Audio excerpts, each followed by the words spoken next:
नमस्कार, सुप्रभात। आप देख रहे हैं गंगा सवेरा और मैं हूं आपके साथ गुंजन दीक्षित। नमस्कार, वेरी गुड मॉर्निंग। आप सभी का बहुत स्वागत है हमारे खास कार्यक्रम गंगा सवेरा में और आपके साथ हूं मैं दीपा पासीला। आज वो तमाम खबरें, आज कौन से अहम दौरे रहेंगे, वो सब आपको बताएंगे। बात चाहे राजनीति की हो या राजनेताओं की, हर चुनावी खबर आपको इस बुलेटिन में हम दिखाएंगे। बिल्कुल गुंजन, हर खबर अलग और एकदम नए अंदाज में आपके सामने हम रखेंगे। बिल्कुल, आज बुलेटिन की शुरुआत अब करते हैं भाजपा के मिशन भूचाल से। आज के बुलेटिन की शुरुआत चलिए करते हैं। यूपी में विधानसभा चुनावों में अब ज्यादा वक्त बाकी नहीं बचा है। मिशन 2022 के लिए सियासी यात्राओं का दौर भी तेजी से बढ़ रहा है। इसी सिलसिले में भारतीय जनता पार्टी आज से पूरे प्रदेश में जन विश्वास यात्रा शुरू करने जा रही है। बिल्कुल, दरअसल भाजपा ने पूरे प्रदेश को 6 संगठनात्मक क्षेत्रों में बांटा हुआ है, जिसके तहत वो चुनावी मिशन में आगे बढ़ रही है। इन सभी 6 क्षेत्रों के लिए भाजपा के दिग्गज अलग अलग जगह से जन विश्वास यात्रा को हरी झंडी दिखा करके रवाना करने वाले हैं। दोपहर 12 बजे सभी 6 क्षेत्रों में भाजपा के दिग्गज एक साथ इस यात्रा को रवाना करेंगे, जिसमें अवध क्षेत्र की यात्रा को अंबेडकर नगर से भाजपा अध्यक्ष जेपी नड्डा रवाना करेंगे, तो ब्रिज क्षेत्र की जनविश्वास यात्रा को मथुरा से सीएम योगी आदित्यनाथ हरी झंडी दिखाएंगे। उधर कानपुर बुंदेलखंड क्षेत्र की यात्रा को रक्षा मंत्री और लखनऊ से सांसद राजनाथ सिंह आगे बढ़ाएंगे। इसके अलावा पश्चिमी उत्तर प्रदेश की यात्रा को बिजनौर से केंद्रीय सड़क एवं परिवहन मंत्री नितिन गडकरी रवाना करने वाले हैं। साथ ही गोरखपुर क्षेत्र की यात्रा को बलिया से मध्य प्रदेश के मुख्यमंत्री शिवराज सिंह चौहान आगे बढ़ाएंगे। छठे क्षेत्र यानी कि काशी क्षेत्र की जन विश्वास यात्रा को केंद्रीय मंत्री स्मृति ईरानी गाजीपुर से रवाना करेंगे। अब जन विश्वास से यूपी फतेह का फॉर्मूला क्या निकलेगा, ये तैयारी हो रही है। कौन कौन दिग्गज कहां पर मौजूद रहने वाला है, कहां से जन विश्वास यात्रा को आगे बढ़ाएगा, वो पूरी डिटेल्स हम आपको लगातार दे रहे हैं। केंद्रीय सड़क परिवहन मंत्री नितिन गडकरी मौजूद रहने वाले हैं बिजनौर में। पश्चिमी उत्तर प्रदेश क्षेत्र से इसकी शुरुआत वो करेंगे। स्मृति ईरानी केंद्रीय मंत्री गाजीपुर से इसकी शुरुआत करने वाली हैं और साथ ही अलग अलग तमाम दिग्गज भारतीय जनता पार्टी के आज अलग अलग हिस्सों से जन विश्वास यात्रा को आगे बढ़ाएंगे।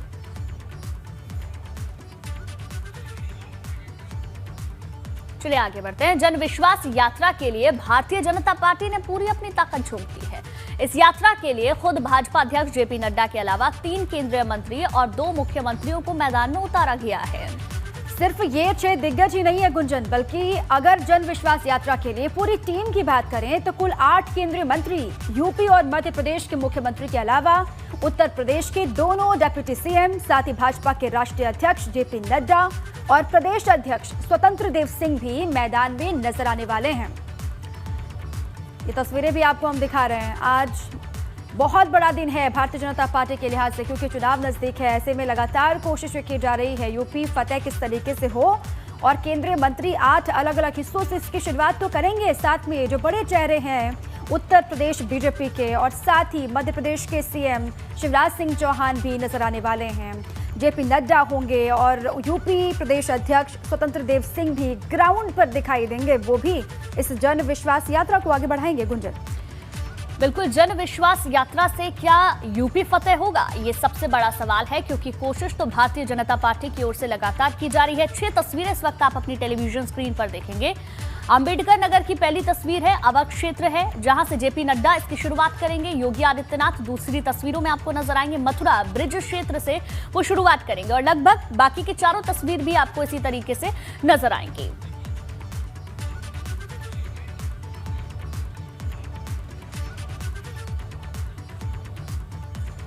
तो गुंजन, भाजपा के मिशन भूचाल की एक एक तस्वीर एबीपी गंगा आज आप तक पहुंचाएगा। जिन 6 क्षेत्रों के लिए जन विश्वास यात्रा रवाना की जाएगी, उन्हें कवर करने वाली टीम हमारे साथ जुड़ चुकी है। पश्चिम क्षेत्र की जन विश्वास यात्रा पर जानकारी देंगे अविनाश तिवारी। ब्रज क्षेत्र में भाजपा की चुनावी यात्रा का अपडेट आप तक पहुंचाएंगे हमारे साथी नितिन उपाध्याय। तो अवध क्षेत्र में भाजपा की जन विश्वास यात्रा की जानकारी साझा करेंगे अनुभव शुक्ला। गोरखपुर क्षेत्र में यात्रा की तैयारियों पर नीरज श्रीवास्तव की नजर होगी। तो वहीं काशी क्षेत्र में चुनावी यात्रा का माहौल बताने वाले नीतीश पांडे हमारे अलग अलग सहयोगी लगातार जुड़ चुके हैं, जो दिन भर आपको जानकारी देंगे कहां से इसकी शुरुआत हो रही है, किस तरीके से शुरुआत है और कहां पर क्या तस्वीर है, वो आप तक पहुंचाएंगे। बिल्कुल अलग अलग जगह से हमारे संवाददाता जुड़ चुके हैं और अलग अलग जगह की वो जानकारी देंगे। पश्चिम क्षेत्र में अगर बात करें तो वहां से कौन कौन रहने वाला है ये भी हम आपको बता देते हैं। पश्चिमी उत्तर प्रदेश काफी महत्वपूर्ण हो जाता है और उसके लिए लगातार तैयारियां भी की जा रही है। पश्चिमी क्षेत्र का चुनाव पथ बिजनौर, मुजफ्फरनगर, सहारनपुर, शामली, बागपत, मेरठ, गाजियाबाद, गौतमबुद्ध नगर, बुलंदशहर, हापुड़, अमरोहा, मुरादाबाद, संबल, रामपुर, ये तमाम वो जगह हैं जहां से जनविश्वास से यूपी फतेह करने की कोशिश की जाएगी। अलग अलग जगह से कई केंद्रीय मंत्री मौजूद रहने वाले हैं जो जनविश्वास यात्रा की शुरुआत करेंगे।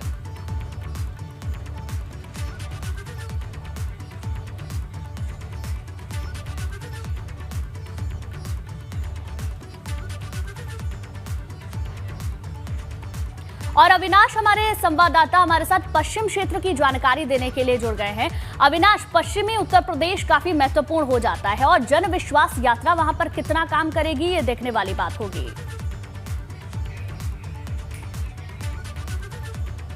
देखिए, अगर बात करें तो सबसे बड़ी चुनौती पश्चिमी उत्तर प्रदेश ही है। जिस तरीके से किसान आंदोलन खत्म हुआ और उसके बाद खासतौर से अगर बात की जाए तो जाट समुदाय यहाँ पे अभी भी भारतीय जनता पार्टी से उस तरीके से खुश नहीं है जैसा कि 2014 और 2017 के विधानसभा चुनाव में देखने को मिला था। आज अगर बात करें तो यहाँ पर तकरीबन 1 बजे के करीब गुलाब सिंह डिग्री कॉलेज चांदपुर बिजनौर में केंद्रीय सड़क परिवहन मंत्री नितिन गडकरी पहुंचेंगे और जन विश्वास यात्रा की शुरुआत करेंगे। ये वो बेल्ट है जहाँ पे भारतीय जनता पार्टी को 2019 लोकसभा चुनाव में कई सीटों पर हार का सामना करना पड़ा। खासतौर से अगर बात करें तो मुरादाबाद, रामपुर, संबल, अमरोहा, नगीना, बिजनौर, ये वो तमाम सारी सीटें जहां विपक्ष के खाता खुला था और विपक्ष यहां से जीत दर्ज करने में कामयाब रही थी। तो ऐसे में विपक्ष की भी यही भूमिका रहेगी कि वो 2019 का जो लोकसभा चुनाव रहा है उसके मतों को 2022 में अर्जित किया जा सके। वहीं भारतीय जनता पार्टी के सामने चुनौती है कि 2017 में इस बेल्ट में भारतीय जनता पार्टी ने काफी बेहतर प्रदर्शन किया था और इस बेल्ट की लगभग सारी सीटों पर विजय फतह की थी। तो ऐसे में उसकी भी कोशिश है कि कैसे फिर से एक बार इन तमाम सीटों पर जीत हासिल की जा सके। और यही कारण है कि जब नितिन गडकरी इस यात्रा की शुरुआत करेंगे तो तमाम तरह वो बड़े चेहरे संगठन के उनके साथ मौजूद रहेंगे। खासतौर से अगर बात करें तो पश्चिमी क्षेत्र के जो क्षेत्रीय संगठन मंत्री हैं मोहित बेनीवाल उनके साथ मौजूद रहेंगे और इसके अलावा अगर बात करें तो अन्य संगठन के पदाधिकारी भी वहां पर मौजूद रहेंगे। जन विश्वास यात्रा के जरिए भारतीय जनता पार्टी तमाम सारे मतदाताओं को ये संदेश पहुंचाने की कोशिश कर रही है कि उनके लिए विकास कार्य किया गया है और विकास कार्य करने के साथ साथ कानून व्यवस्था को बेहतर बनाया गया है। लिहाजा एक बार फिर से बीजेपी को चुने, क्योंकि बीजेपी लगातार अपने तमाम सारे प्रचार में यही बात कह रही है कि उसने विकास किया है और कानून व्यवस्था ठीक किया है। इन्हीं दो मुद्दों के आधार पे वो लगातार वोट की मांग कर रही है। हालांकि अगर बात करें तो पश्चिमी उत्तर प्रदेश में खासतौर से गन्ना किसानों की एक बड़ी जो है भूमिका रहती है और उनको लेकर भी प्रचार किया जा रहा है कि गन्ना का जो प्रति क्विंटल समर्थन मूल्य है उसको भी बढ़ाने का काम बीजेपी ने किया है और गन्ना का जो भुगतान है, खासतौर से जो चीनी मिलों में भुगतान काफी बकाया रहता है गन्ना किसानों को, उसको भी पूरा करने का काम बीजेपी ने किया है। तो तमाम सारे मुद्दों के साथ आज जन विश्वास यात्रा की शुरुआत बीजेपी करने वाली है, जो यहाँ पे 1 बजे के करीब केंद्रीय सड़क परिवहन मंत्री नितिन गडकरी पहुंचेंगे और वो हरी झंडी दिखाकर इसको रवाना करेंगे और एक रैली को भी संबोधित करेंगे जहां पे तमाम सारे पश्चिमी उत्तर प्रदेश में पिछली बार अच्छा परफॉर्म किया था, बीजेपी ने जीत मिली थी, लेकिन इस बार भी इस जीत को दोहराने की बड़ी चुनौती होगी और किसान इस बार किस मूड में दिखाई दे रहे हैं उसको भी भांपने की पूरी कोशिश की जाएगी। आप रहिए हमारे साथ। पश्चिमी क्षेत्र की तो बात हमने की, अब आपको लिए चलते ब्रज क्षेत्र के समीकरण को समझाते हैं। वहां पर कौन दिग्गज रहने वाला है? योगी आदित्यनाथ वहां पर होंगे, संतोष गंगवार होंगे, डॉक्टर महेंद्र नाथ पांडे होंगे, राजवीर सिंह होंगे। ब्रज क्षेत्र का चुनावी पथ आसान नहीं है। अब देखिए कहां से ये जन विश्वास यात्रा आगे बढ़ेगी। मथुरा, अलीगढ़, आगरा, फिरोजाबाद, मैनपुरी, एटा, कासगंज, बदायूं, शाहजहांपुर, पीलीभीत। अब तमाम दिग्गज मोर्चा संभाले हुए हैं। ब्रज क्षेत्र में कितनी आसान है राह भारतीय जनता पार्टी के लिए? खुद वहां पर सीएम योगी आदित्यनाथ दिखाई देंगे, मोर्चा संभालेंगे और 2022 में वापसी का एक बड़ा जिम्मा है योगी आदित्यनाथ पर। अब अलग अलग हिस्सों से जहां से भी आज जन विश्वास यात्रा की शुरुआत होनी है वहां से पल पल की अपडेट हम आप तक पहुंचाते रहेंगे। अभी पश्चिमी क्षेत्र के समीकरणों को आपने समझा, अब ब्रज क्षेत्र के बारे में जान लेते हैं। वहां पर नितिन लगातार नजर बनाए हुए हैं, नितिन के पास आपको ले चलते हैं। नितिन, जन विश्वास यात्रा की शुरुआत होने जा रही है, क्या लग रहा है, क्या सियासी समीकरण वहां पर, और जन विश्वास यात्रा के जरिए भाजपा विश्वास जीत पाएगी ब्रज क्षेत्र के लोगों का? देखिए, बिल्कुल जैसा नाम है जन विश्वास यात्रा, तो जो 5 साल में उत्तर प्रदेश सरकार ने योगी आदित्यनाथ के नेतृत्व में जो जनता में विश्वास कायम किया है, इसी नाम को आगे किस तरह से मेंटेन किया जाए, कैसे जनता में इसी विश्वास को कायम करते हुए 2022 को फतेह किया जाए।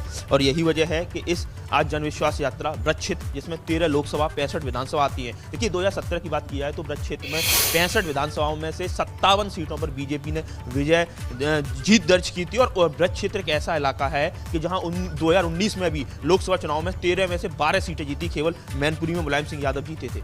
तो कुल मिला के लगातार मुख्यमंत्री मथुरा में आते रहे हैं। 8 तारीख को भी वो मार्ट में आई थी और 19वीं बार आज 19 दिसंबर को मुख्यमंत्री ब्रज क्षेत्र में पहुंच रहे हैं। लगातार ये कयास भी लगाए जा रहे हैं कि जिस तरीके से लगातार मांग उठ खड़ी हो रही है कि मथुरा की मार्ट से मुख्यमंत्री योगी आदित्यनाथ को चुनाव लड़ने का लोग लगातार कह रहे हैं और लगातार एक संगठन में इस चीज की चर्चा है। तो ऐसे में आज जन विश्वास यात्रा की शुरुआत ब्रज क्षेत्र में मथुरा से हो रही है और मुख्यमंत्री के लिए मथुरा बड़ा प्रिय है। वो जब भी यहाँ आते हैं अक्सर वो भाषणों में कहते हैं कि मेरा यहाँ आने का बहुत ज्यादा मन करता है। तो आज ये जन विश्वास यात्रा मथुरा से शुरू होगी और 12 प्रशासनिक जिले हैं जिससे होकर ये पीलीभीत में 1 तारीख को इसका समापन होगा। फिर लखनऊ में जाकर इसकी रैली होनी है। तो कुल मिला के भारतीय जनता पार्टी का लक्ष्य है कि ब्रज क्षेत्र में 65 में से 60 सीटें जीती जाएं। देखिए एक बड़ी बात और मैं आपको दिखाना चाहूंगा, जो मंच सजकर तैयार है वहाँ जय श्री राम यानी अयोध्या। बिल्कुल नितिन, हम तस्वीरों में भी देख पा रहे हैं मंच पूरी तरीके से सजकर तैयार हो चुका है। इंतजार जन विश्वास यात्रा का है और भाजपा भी इसको लेकर तमाम तैयारियां भी कर रही है अलग अलग क्षेत्र से। बने रहिए आप हमारे साथ। अब देखिए कानपुर क्षेत्र के समीकरण को भी समझ लेते हैं, वहां से कौन कौन से दिग्गज रहने वाले हैं। राजनाथ सिंह रक्षा मंत्री, डॉक्टर दिनेश शर्मा, साध्वी निरंजन ज्योति वहां से रहने वाले हैं। चुनावी पथ जो है वो पथ भी आपको कानपुर क्षेत्र का बता देते हैं। झांसी के बाद ललितपुर, महोबा, बांदा, चित्रकूट, फतेहपुर, हमीरपुर, जालौन, औरैया, इटावा, फर्रुखाबाद, कानपुर होते हुए कानपुर देहात और कानपुर नगर, ये पूरा पथ रहने वाला है।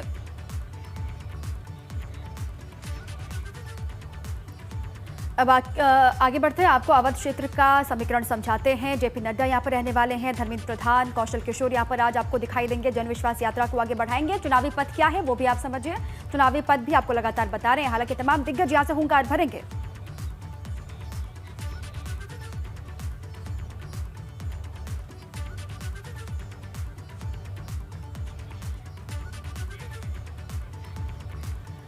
अब इसी पर क्योंकि लगातार जानकारी आप तक पहुंचा रहे हैं, अंबेडकर नगर से हमारे सहयोगी अनुभव शुक्ला जुड़ चुके हैं, उन्हीं के पास ले चलते हैं। अनुभव, कैसा है माहौल वहां पर, कितनी तैयारी है जन विश्वास यात्रा को लेकर और विश्वास जीतना आसान या मुश्किल वहां पर आपको दिखाई दे रहा है बीजेपी के लिए?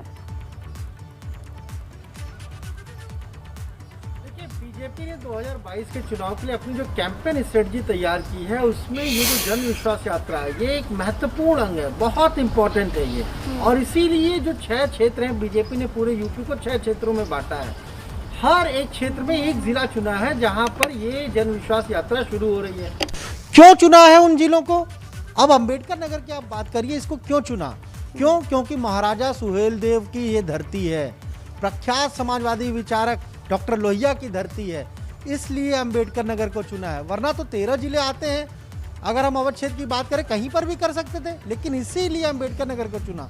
मथुरा को क्यों चुना? क्योंकि मथुरा का मुद्दा इस समय गर्म है। मथुरा को बीजेपी लगातार, कोई भी लीडर हो, मथुरा की बात जरूर करता है।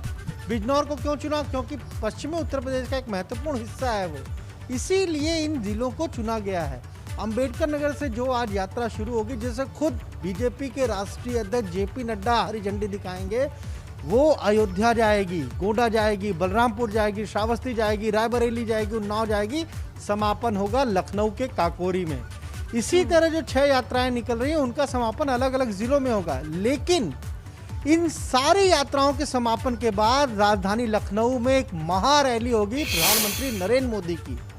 जो इन रैलियों का समापन कार्यक्रम होगा वो लखनऊ में होगा और वो 9 या 10 जनवरी को होगा। उसमें 10 लाख लोगों को लाने की बीजेपी की तैयारी है।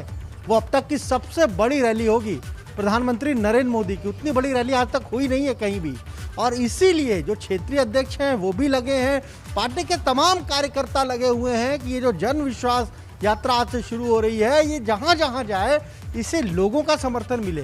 क्यों मिले? क्योंकि 7 साल की केंद्र सरकार की योजनाएं हैं, 4.5 साल से ज्यादा उत्तर प्रदेश सरकार को हो चुके हैं। ठीक है। 11.5 अनुभव, करोड़ जैसा के आपने आसपास बताया उत्तर प्रदेश अपने में आप increase को है। जमीनी स्तर पर लगातार मजबूत करती हुई नजर आ रही है भारतीय जनता पार्टी और उन्हीं क्षेत्रों को भी चुना हुआ है। बिल्कुल ठीक बात आपने कही, बने रहिए आप हमारे साथ। गोरखपुर क्षेत्र की भी अगर बात करें तो वहां पे कौन कौन से दिग्गज रहने वाले हैं? मध्य प्रदेश के मुख्यमंत्री शिवराज सिंह चौहान रहेंगे, स्वतंत्र देव सिंह रहेंगे और दारा सिंह चौहान वहां से इस चुनावी पथ की शुरुआत करने वाले हैं। यूपी फतेह का फॉर्मूला लगातार अपने आप को मजबूत करने की कोशिश जनविश्वास यात्रा के तहत तमाम बड़े नेता करते हुए नजर आ रहे हैं।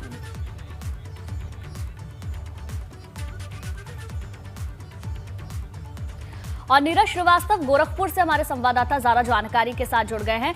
नीरज, अगर गोरखपुर की बात करें तो मुख्यमंत्री का संसदीय क्षेत्र है, यहां से जनविश्वास यात्रा की शुरुआत की जा रही है। कैसे इसको समझने की कोशिश करें, क्योंकि पूर्वांचल में लगातार चाहे काशी की बात कर ले, गोरखपुर की बात कर ले, अपने आप को मजबूत करती हुई भारतीय जनता पार्टी पहले से भी नजर आ रही है।